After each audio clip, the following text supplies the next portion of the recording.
রব্বুল আলামিন বলেন ওয়াল ফাজর ওয়া লায়ালিন আশর ওয়াশ শাফঈ ওয়াল ওয়াতর ওয়াল লাইলি ইযা ইয়াসর ওয়াল ফাজর ফজরের সময়ের কসম ফজরের সময় কসম কাটলে তথা ফজরের নামাজের সময় যুবক তুমি এখন ঘুমাও অথচ ফজরের সময় এটা কত দামি তুমি জানো না তুমি কাফের হয়ে গেছো নাফরমান হয়ে গেছো আল্লাহর ইবাদত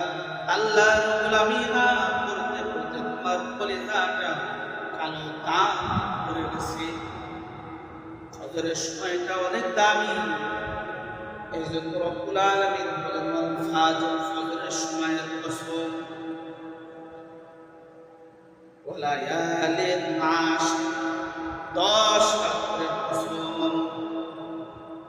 প্রথমে রব্বুল আলামিন ফজরের সময়ের কসম কাটলেন দ্বিতীয় রব্বুল আলামিন আবার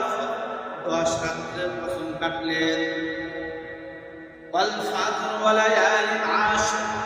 ওয়াশ শাফঈ ওয়াল ওয়াতর এই 10 রাতের ভিতরে শুধুমাত্র ফজরের কসম রব্বুল আলামিন কাটেন তা হয় শুধুমাত্র জোর রাতের কসম আল্লাহ রব্বুল আলামিন কাটেন তা হয় এখানে রব্বুল আলামিন বেজোর এবং জোর এবং বেজোর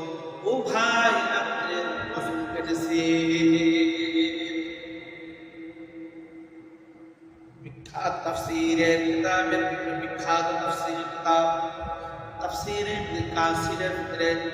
আব্দুল্লাহ ইবনে আব্বাসের বরাত থেকে পাওয়া যায় এই 10 রাত বলতে রব্বুল আলামিন জিলহজ মাসের প্রথম 10 রাতের কসম খেয়েছে কত গুরুত্বপূর্ণ আপনার ঈমান আপনার আমল চার্জ দেওয়ার জন্য রব্বুল আলামিন একটা মৌসুম দিয়েছেন জিলহজ মাসের